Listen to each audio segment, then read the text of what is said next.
Barry.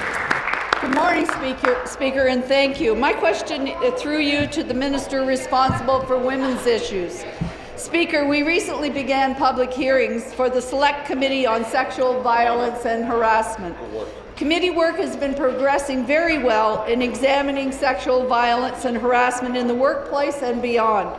It is an example of positive, nonpartisan collaboration that we can have if we work together as parties. It's never okay. The action plan to stop sexual violence and harassment helps to contextualize the work that the committee is doing.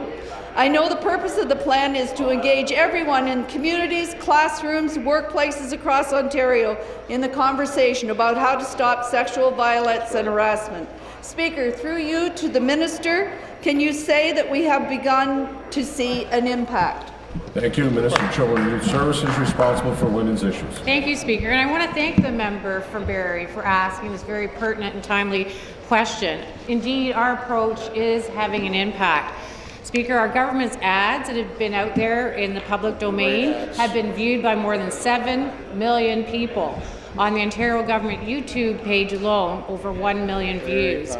And it's become a viral sensation around the world with 2.5 million Facebook views in Turkey, where local activists added Turkish subtitles, and it's been reviewed 1.7 million times in Brazil.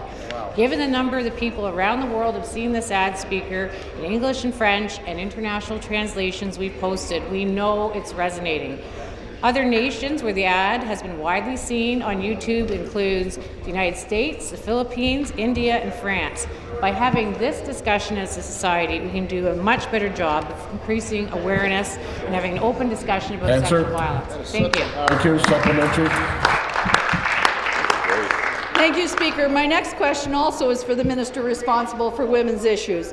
It is wonderful that the campaign is beginning to resonate so much in just the first few weeks of its launch.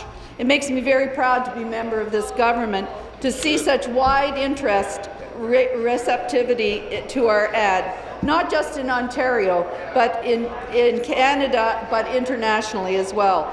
It seems like a step in the right direction towards changing attitudes and creating more public awareness of this issue. I understand that as part of the work on the action plan, you are convening a multi-sector roundtable through the Ontario Women's Directorate on this issue.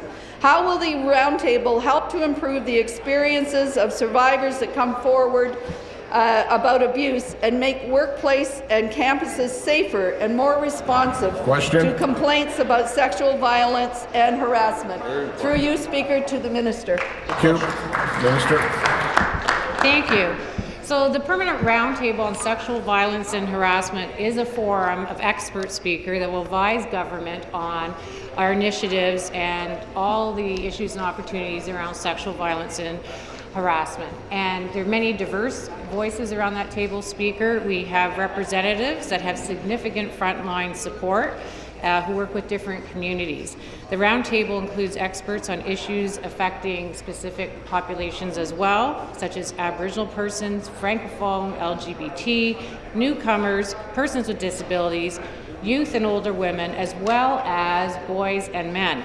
It also has experts who can speak to violence and harassment in the workplace at our colleges and universities, which is a big issue right now, Speaker.